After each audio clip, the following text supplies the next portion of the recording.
If you have a Boston Model 18 pencil sharpener and you plug it in and you put a pencil in it, it should sound like this. And your pencil should get sharp.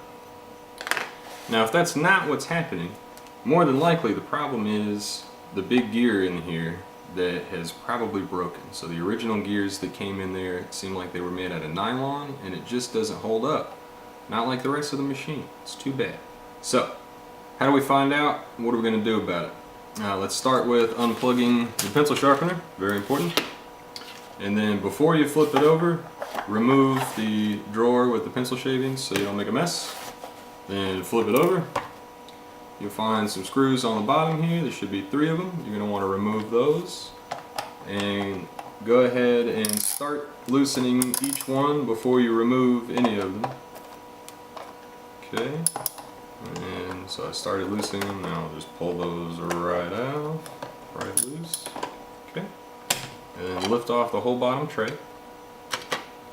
And now we are in the machine. That's all the way in.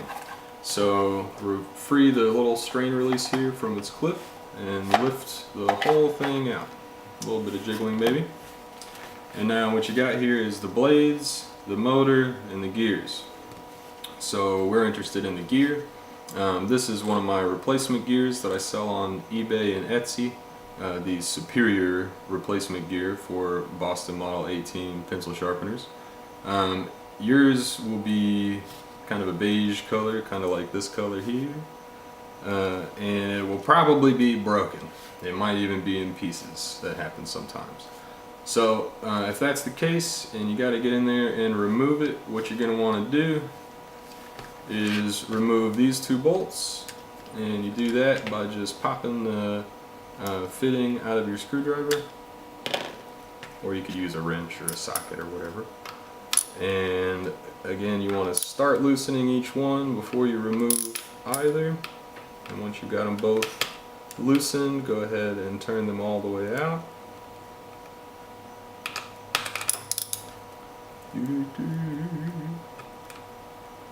These pencil sharpeners really hold up a long time. Alright, and now the whole motor assembly lifts off here.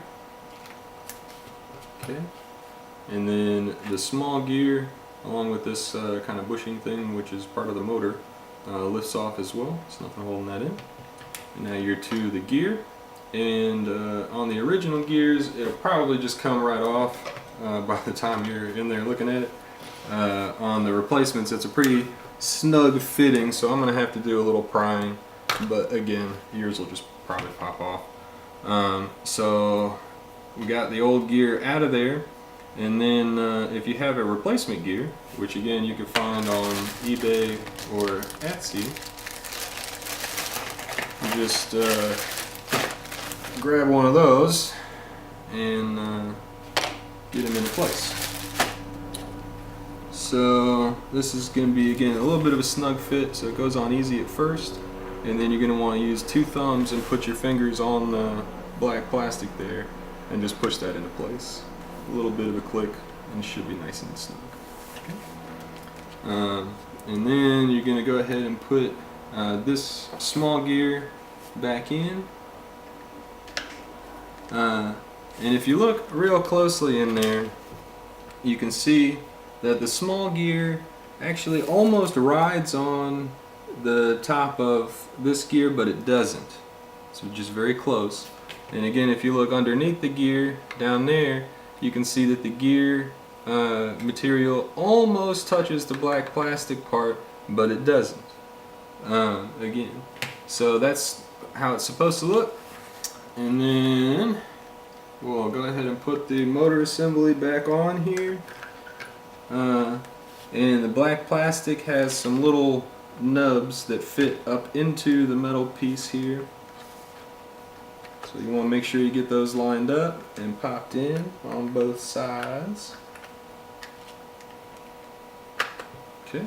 And then the white plastic on top pops into the metal piece similarly. Get your screwdriver and get those bolts both of them started threading. So I've got both of them threaded. And now I'll tighten them both to just barely almost touching the white plastic, but not tight. Okay, and then so that's almost touching the white plastic, just barely. Okay, now that I've got them both there, now I'm going to very slowly, just like half turn at a time, sink these bolts alternating between them to make sure that I get it nice and flat and make everything at the right angle. Okay, and then I'm going to make sure that those do get nice and tight. Alright, that's it. Let's put it back together. So back into the case we go. You want to watch out with the wires as you're putting it in. You just want to make sure that they're going to be in a position that is not going to rub on any of the moving parts. Okay, so drop that guy in. This sticks out a little bit, that's fine. Watch the wires. Get the strain release back into the slot. The bottom plate goes back on. Put your fitting back in your screwdriver. Again, get each bolt started threading before you tighten any of them. And then get them snug and then tighten. Okay.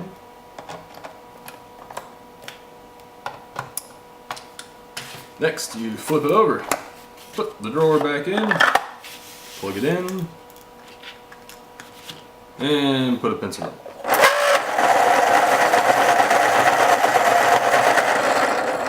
And that's what you're looking for.